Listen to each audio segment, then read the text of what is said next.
누가복음 17장 5절 말씀부터 10절까지입니다.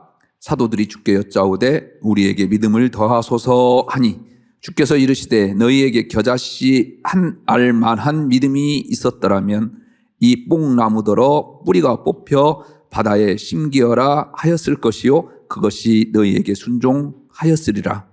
너희 중 누구에게 밭을 갈거나 양을 치거나 하는 종이 있어 밭에서 돌아오면 그더러 곧 와 앉아서 먹으라 말할 자가 있느냐? 도리어 그더러 내 먹을 것을 준비하고 띠를 띠고 내가 먹고 마시는 동안에 수종 들고 너는 그 후에 먹고 마시라 하지 않겠느냐? 명한 대로 하였다고 종에게 감사하겠느냐? 이와 같이 너희도 명령받은 것을 다 행한 후에 이르기를 우리는 무익한 종이라 우리가 하여야 할 일을 한 것뿐이라 할지니라. 아멘. 우리 3부 찬양대 옷이 바뀌었네요. 네, 좀 새롭게 보이네요. 네, 여러분들 찬양이 더 새로웠습니다. 또 감사했습니다. 지난주 칸타타 끝나고 여러분들의 인기가 폭발적으로 증가하고 있는 것을 또 깨닫게 됩니다. 공연하는 것 같았대요. 여러분들 그 칸타타가. 행복했습니다. 감사합니다. 오늘 또 3부 예배 찾아오신 여러분들에게 또 하나님 주신 은혜가 감당하지 못할 정도로 큰 은혜가 되기를 주의 이름으로 축복합니다. 논어에 나오는 이야기예요. 공자의 애제자가 자공이라고 하는 사람이 있죠. 정치가 무엇입니까? 물었어요. 바른 정치란 먹을 것을 충분히 하고 병력을 충분히 하고 백성들이 정부를 신뢰할 수 있도록 해야 하는 것이다 라고 공자가 이야기했죠. 또 물었습니다. 선생님, 어쩔 수 없이 하나를 버린다고 한다면 그 중에 어떤 것을 버려야 할까요? 공자가 말했습니다. 병력을 버려라. 또 자공이 물었습니다. 죄송하지만 선생님, 이제 둘 중에 하나를 버리라고 한다면 무엇을 버려야 하겠습니까? 공자가 머뭇거리지 않고 이야기합니다. 식량이다.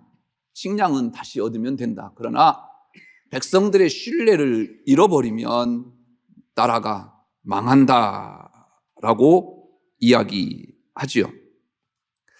오늘 대통령을 비롯해서 장관들, 국회의원 300명이 우리 교회에 좀 예배 참석했었으면 참 좋았을 것을. 이 이야기를 좀 꼭 좀 들었으면 좋겠는데 그들에게 묻는다고 하면 그들은 어떻게 답할까요? 먼저 버려야 할 것이 백성들이라고 할 겁니다. 왜냐하면 그들은 우리를 우습게 보거든요. 여론이라는 거 아무것도 아니다. 여론조사 신경 쓸 거 없다. 한 달만 지나면 우리 대한민국 국민들은 잘 잊어버리는 백성들이라 곧 회복될 것이다 생각하는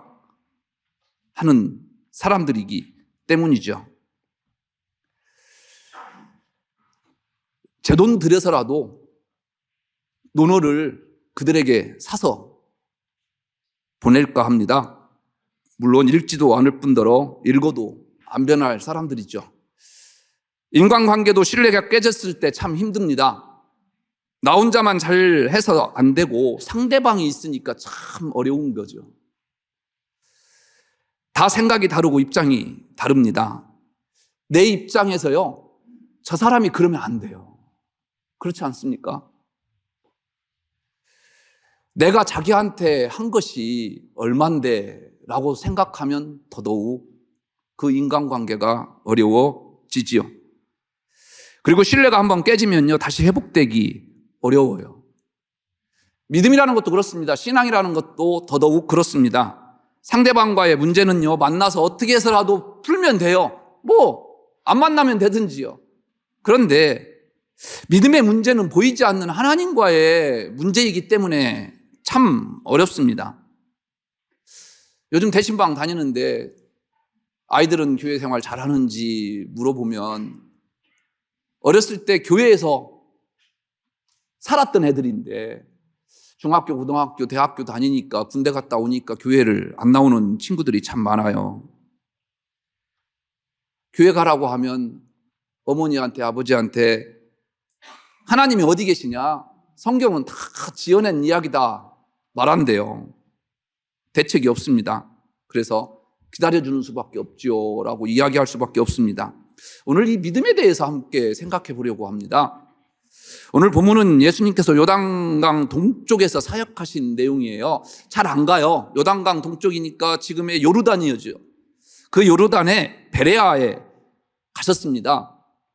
오늘 본문이 들어있는 17장 1절에서 10절 말씀은 크게 두 부분으로 나눌 수가 있어요. 1절에서 4절 말씀은 수평적인 관계에서, 즉 저와 여러분들의 관계, 권사님과 권사님과의 관계, 집사님과 집사님과의 관계에서 우리가 예수를 따르는 제자로서 어떤 덕목으로 살아야 할 것인가. 오늘 본문 말씀은요, 수직적인 관계를 이야기하고 있어요. 하나님과의 나와의 관계에서 내가 어떻게 믿음을 지키고 살아갈 것인가 이야기하고 있는 말씀이죠. 예수님은 베레아 사역을 감당하시면서 이제 마무리 짓습니다. 그러면서 제자들이 가져야 할 주요 덕목들을 다시 한번 강조하고 있습니다. 왜 그러셨을까, 예수님이? 바리새인들과 서기관들 때문에 그래요. 15, 16장은요, 그 바리새인들과 서기관들에 대해서 비유로 이야기하시면서 책망하시는 내용이에요. 그래서 최소한 이 자리에 앉아서 찬양하는 여러분들이나 설교하고 있는 저나 이 말씀을 듣고 있는 여러분들은 그 바리새인들과 서기관들과는 차원이 다른 삶을 살아야 될 것 아니겠느냐? 주님께서 이야기하십니다. 주님은 오늘 본문 바로 앞에서 제자들에게 말씀하시죠. 다른 사람을 실족해 하지 않을 수는 없다. 인정하십니다. 실족이라는 말을 찾아봤더니요, 덫올무라는 이야기예요. 우리가 살아가면서 덫에 안 걸릴 수도 없고 이 올무에 안 걸릴 수 없다라는 거 주님께서 인정하십니다. 그렇다 하더라도 결코 너는 실족해 해서는 안 된다라는 말씀입니다. 형제를 시험에 빠뜨리거나 거짓 교리나 가르침으로 잘못된 믿음으로 이끌면 화가 된다, 분명하게 이야기하십니다. 한마디로 바리새인들과 서기관들이 그렇게 살고 있다라는 거예요. 그런데 너희는 그렇게 살아서는 안 된다라는 겁니다. 주님은 작은 자 하나를 실족해 하는 것이 얼마나 무서운 죄인지 말씀하시죠. 오히려 연자 맷돌을 메고 바다에 풍덩 빠지는 것이 훨씬 낫다라는 거예요. 작은 자 하나를 실족해 하면. 그리고 하루에 7번씩이라도 잘못했다고 하면 용서해라 라고 이야기하죠. 이 말씀에 여러분들 자유롭습니까? 아니요. 저도 사실요, 오늘 말씀 전하기가 참 껄끄러워요. 자유롭지 못합니다. 우리 속담에 중이 미우면 가사도 밉다라는 말이 있어요. 가사가 뭔지 아세요? 예수 믿으면 안 되죠, 알면. 승려들이 입는 옷을 가사라고 해요. 제가 그래도 불교 철학 전공했지 않습니까? 모든 승려들이 똑같은 승복을 입어요. 그런데 어떤 한 중이 미우니까 모든 사람들이 입었던 그 승복까지도 밉더라라는 거예요. 정말 미운 사람은요, 그가 꽂고 있는 핀까지도 미워요. 이게 우리 인간의 본성이죠. 그런데 주님은 이러면 연자 맷돌을 매라고 하시네요. 바다로 뛰어들으래요. 권사님 어떻게 할래요? 웃을 일 아니라니까 이거 지금.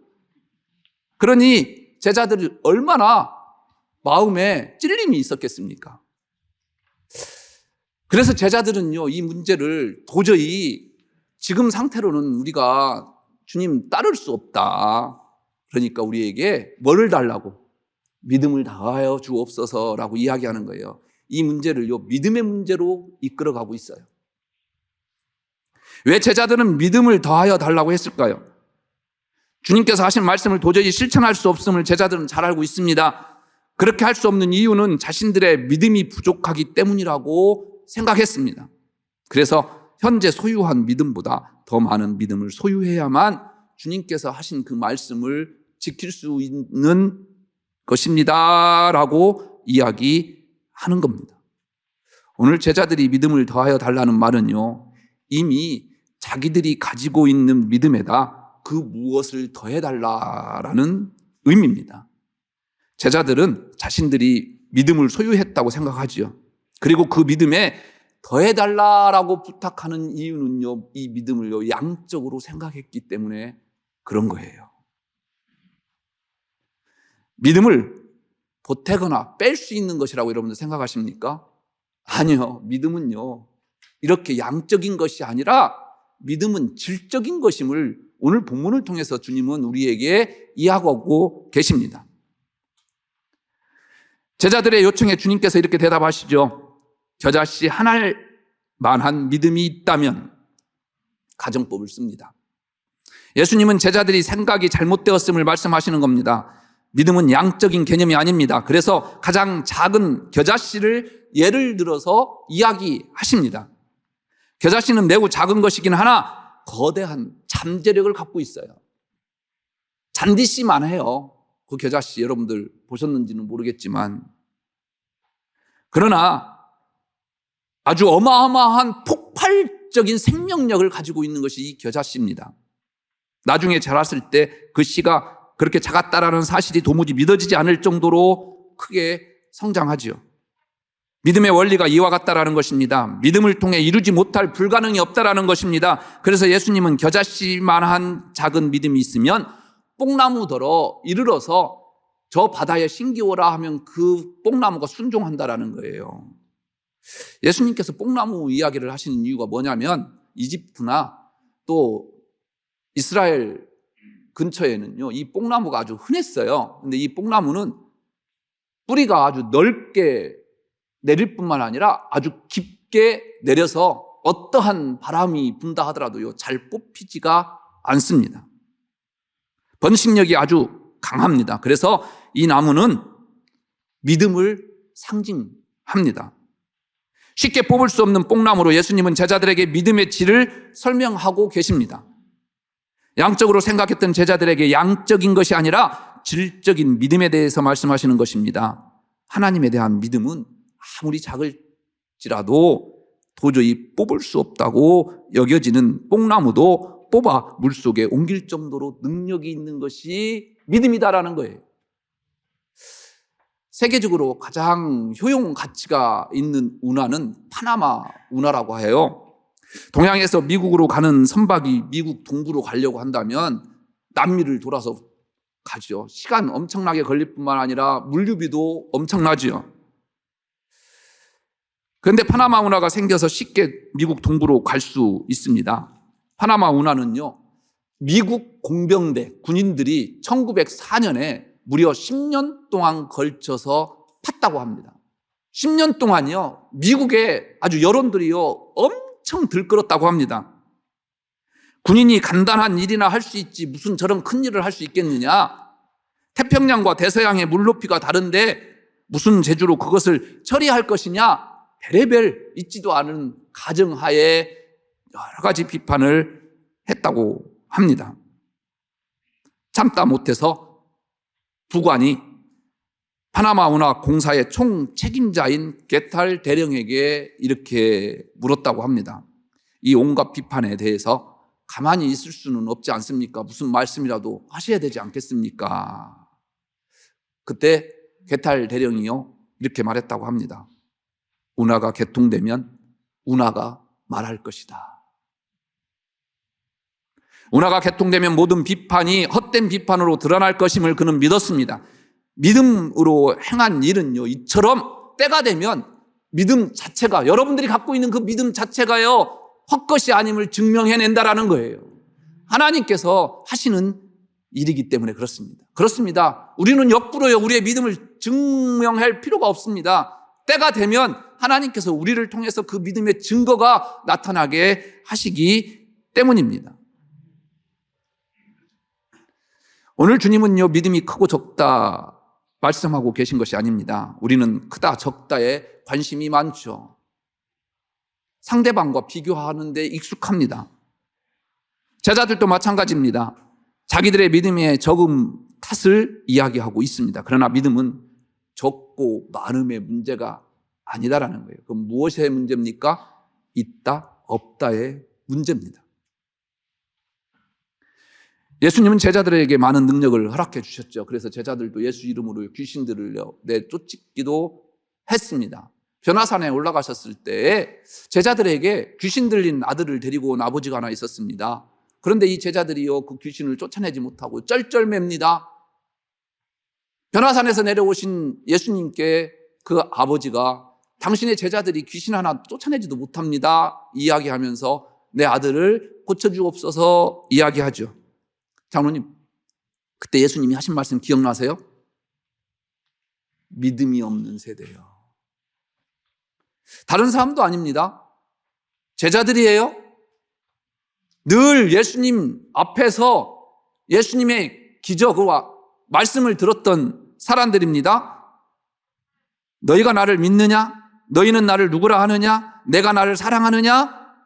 늘 질문을 받았습니다. 그런 제자들에게 믿음이 없다니요. 우리도 마찬가지입니다. 지금 믿음이 있다고 당당하게 말하실 수 있겠습니까? 물론 지금 아멘 하실지 모르겠지만 사람 몰라요. 저 스스로도요, 저 자신을 몰라요. 엊그제 기사를 보니까요, 한 아파트 위아래에 살았는데 층간 소음 때문에 많이 다퉜는가 봐요. 그래서 한 집이 떠날 수밖에 없었대요. 그런데 10년이 됐는데 그 집에 와서 횡패를 부렸대요. 아이고요? 권사님은 안 그럴 줄 알아요? 저도 마찬가지일 겁니다. 사람이라는 게요, 이런 사람이에요. 존재예요. 뭐를 어떻게 믿겠습니까? 내 자신도 어떤 존재인지 잘 모릅니다. 어떻게 장담할 수 있겠습니까? 그런데 우리가 이런 나약한 존재임을 깨닫는 것이 중요하다. 오늘 주님은 마지막 결론적으로 나는 무익한 종이다라는 말 속에서요, 깨달음의 중요성을 이야기하고 있습니다. 주님이 사랑하는 성도 여러분, 뽕나무를 뽑을 만한 믿음을 키우려 할 게 아닙니다. 이 산이 들려 저 바다에 빠지게 될 만한 믿음을 키우는 게 관건이 아닙니다.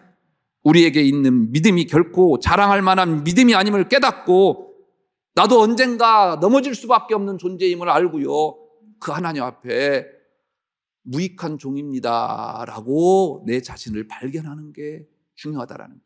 그렇습니다. 내가 아무것도 아니라는 걸 깨달을 때 주님은요, 나에게 도움의 손길을 주시는 거예요. 이게 믿음입니다. 우리는 마치 무리를 걷다가 빠진 베드로 같습니다. 무리를 걸어오시는 분이 예수님이심을 알고 베드로가 뭐라고 합니까? 주님이시거든 나로 하여금 무리를 걷게 해 주옵소서 이야기하죠. 예수님이 뭐라고 합니까? 들어와라, 내게로 와라. 베드로는요, 물에 들어갔습니다. 그런데요, 예수님을 바라보고 예수님 앞에 물 위에 걸으면서 가고 있네요. 말이 됩니까? 그는요, 늘 고백했습니다. 주는 그리스도시요 살아계신 하나님의 아들입니다 라고 고백했습니다. 그 믿음으로 지금 물 위를 걷네요. 그러다가 잠시 풍랑을 보게 됩니다. 바람을 만나게 됩니다. 그리고 어떻게 됩니까? 물에 빠집니다. 걸을 수 없습니다. 그는 이성을 뛰어넘는 믿음을 가졌었습니다. 그래서 믿음으로 물 위를 걸었습니다. 걷다가 파도를 볼 때 갑자기 무서움이 급습하지요. 허우적거리다가 주님께서 살려달라라고 아우성칩니다. 베드로의 손을 잡아 끌어올리시면서 주님이 하신 말씀 생각나십니까?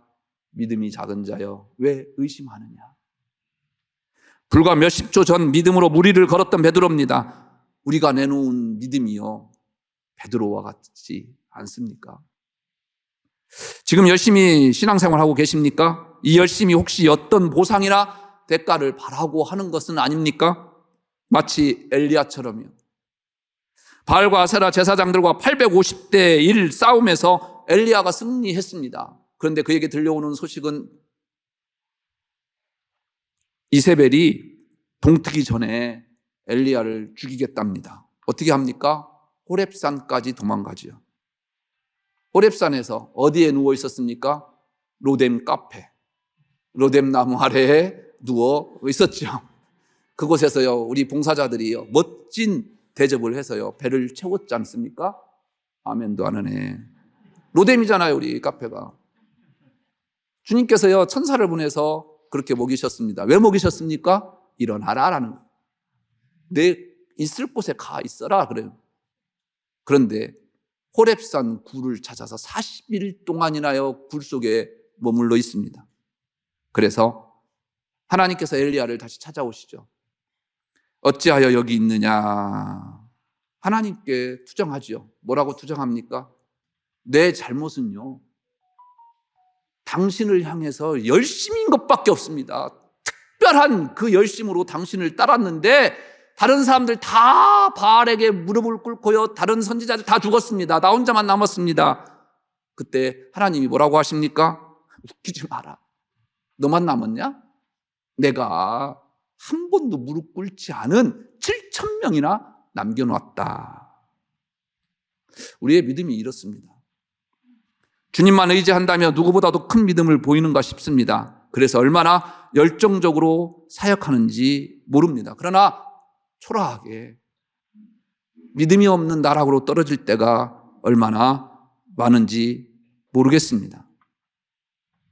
그래서요, 우리가 오늘 말씀을 통해서 깨달아야 하는 것은요, 내 존재가 그런 존재다라는 것을, 연약한 존재다인 것을요, 깨달아야 한다라는 것입니다. 이걸 모르고 나의 믿음이 단단한 줄 착각할 때 넘어질 수밖에 없다라는 것입니다. 우리가 주님을 바라보아야 하는 이유입니다. 우리의 믿음이 이렇다는 것을 알면 주님의 도움을 구할 수밖에 없는 것입니다. 우리가 알아야 할 것이 있습니다. 내 믿음이 작기 때문에 주님께서 도우시는 게 아닙니다. 믿음이 없는 줄 알고 주님께 내 삶을 내맡길 때 주님께서요 도와주시는 거예요. 오늘 주님은 이 믿음에 대해서 저와 여러분들에게 이야기하십니다. 세종에 사시는 두 분 권사님이 계셔요. 매 주일 두 분이 세종에서부터 같이 차를 타고 오셔서 2부 예배에 참석하시고 가셔요. 오늘도 2부 예배에 참석하셨더라고요. 권사님 한 분이 구역장님이시라 지난주에 대신방이 있어서 화요일에 또 올라오셨어요. 주일날 내려가셨다가. 주일에 집에서 몇 시에 출발하냐고 제가 물었죠. 5시에, 새벽 5시에 출발해야 2부 예배에 참석할 수 있다고 합니다. 교통비도 한 번 왔다 내려가면 몇만 원이 깨진대요. 그런데 요즘은 기차가 또 있어서 그 기차를 타면 반값 할인이 돼서 기차 타고 다니신다고 그래요. 교통비 뿐입니까? 시간은 무려 3시간이나 넘게 걸립니다. 제가 참 대단하다 그랬더니 목사님 뭐가 대단해요? 그러시는 거예요. 아무나 할 수 있는 일이 아니지 않습니까? 그랬더니 내가 좋아서 하는 거지 뭐 목사님이 오라고 해서 오나요? 그러는 거예요. 그렇죠.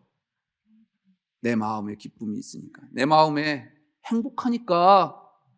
그러면서 하시는 말씀이요, 그 먼 곳에서도 내 두 다리로 걸어올 수 있는 것이 감사한 것 아니겠습니까? 그러는 거예요. 미국과 세종의 두 아들이 사셔요. 그런데 권사님이 하시는 말씀이 두 아들들이 우리 교회 이 예배를 꼭 생방송으로 드린대요. 지금도 드릴 수도 있겠네요. 미국에 사시는 그 아드님도, 세종에 사시는 아드님도. 그분들의 집사님 걱정하지 마세요. 어머니 오늘 왔다 가셨어요. 건강해요. 안부를 전할게요. 믿음입니다. 오늘 주님은 저와 여러분들에게 이 믿음이 있느냐 묻습니다. 기도하겠습니다.